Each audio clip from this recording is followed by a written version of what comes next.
Engineer Xuseen Buuni oo ka tirsan xisbiga muxaafadka ee Kulmiye ayaa maanta mar warbaahinta kula hadlayay magaalada Hargeysa ayaa waxa uu ka hadlay doorka ay dhalinyaradu ugu leedahay xisbiyada isagoo ka hadlaya ayaa waxa uu yiri Somaliland laba shay baa muhiim ah marka ay doonayaan in xisbiyada ka mid noqdaan ama xisbiyaan ay noqdaan laba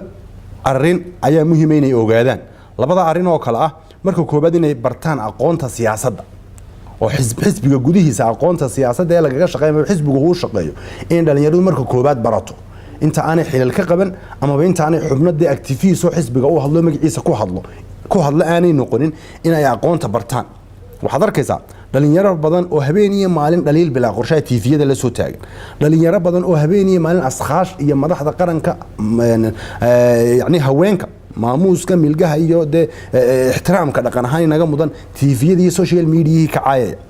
taasi ma saamaxayso in uu xisbiga cod ku kasbado taasi ma saamaxayso xisbigii ay magaciisa ku hadlayeen ama xisbigii platformkiisa ay ku cabirayeen aragtidooda siyaasadeed ma saamaxayso inay cod u soo jiidaan xisbiga aad magaciisa ku hadlaysaa waa in hadalka aad hadashaa ama dhaliisha asxaash dhaliisa ama system aad dhaliisha uu saamaxamid uu xisbigu ku kasbado cod iyo sumcad iyo taageerayaal laakiin qaabkan iminka aad moodeenay asxaabtii xisbidii mucaaradka special xisbigii wadani dhalinyaradiisa ay u shaqeynayaan waxaad arkaysaa inaanay dhaliishan iyo caydan joogtada ah inaanay xisbiga sharaf uma ah xisbiga sumcad uma soo jiidayso xisbiga codna uma soo jiidayso at the end of the day dadkii reeray wada yihiin oo xisbi walba waa lagu dhan yahay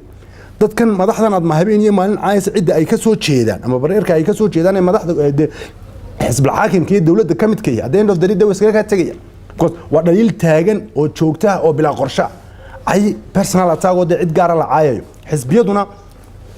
hadaynu soo noqono xisbigu wuxuu door wanaagsan ka qaata hadii khilaaf yimaado ilaahay inaguma keenay in general hadii khilaaf wadankeena ku yimaado siyaasadeed ama khilaaf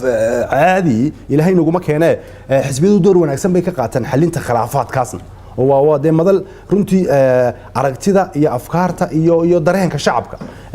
siyaasiyan lagu exercise gareeyo waxay saamaxayaan in halka laga helo dareenka shacabka aad ka kasbato dadkii codeeyayaashii oo codbixiyayaashii oo shacabka geesta kale mar wax laga weydiiyay sababta uu xukuumadda Somaliland u difaaco isagoo aan ka tirsan xukuumaddaasi ayaa waxa uu ku jawaabay waa runtaa walaal mar walba waan difaaca siyaasadda ama badaliisha loo soo jeediyo xukuumadayda ee aan sal yaraadka toona lahayn waan difaacaya xilna kama hayo xisbigan ka midka golaha dhexe xisbiga kulmiyana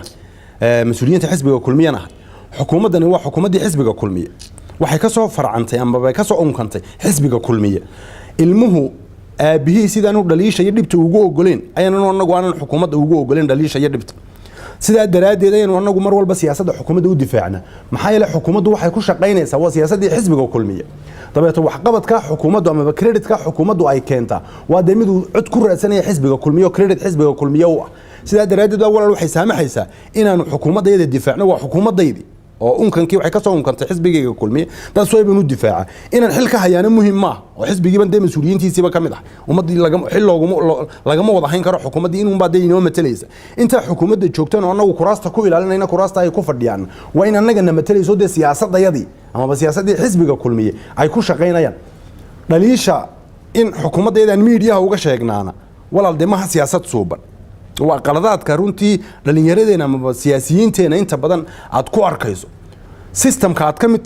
ka mid ka tahay ama aad ku jirto hadii dhaliili ay timaado si internal si gudaha loo xaliya khilaaf aan gudahaygii ka xalin karo maxan meediyaha waan u soo marinaya muhiim ma aha taasi marka walaal khilaafka anagu gudaha ayaanu ku xalinaa marka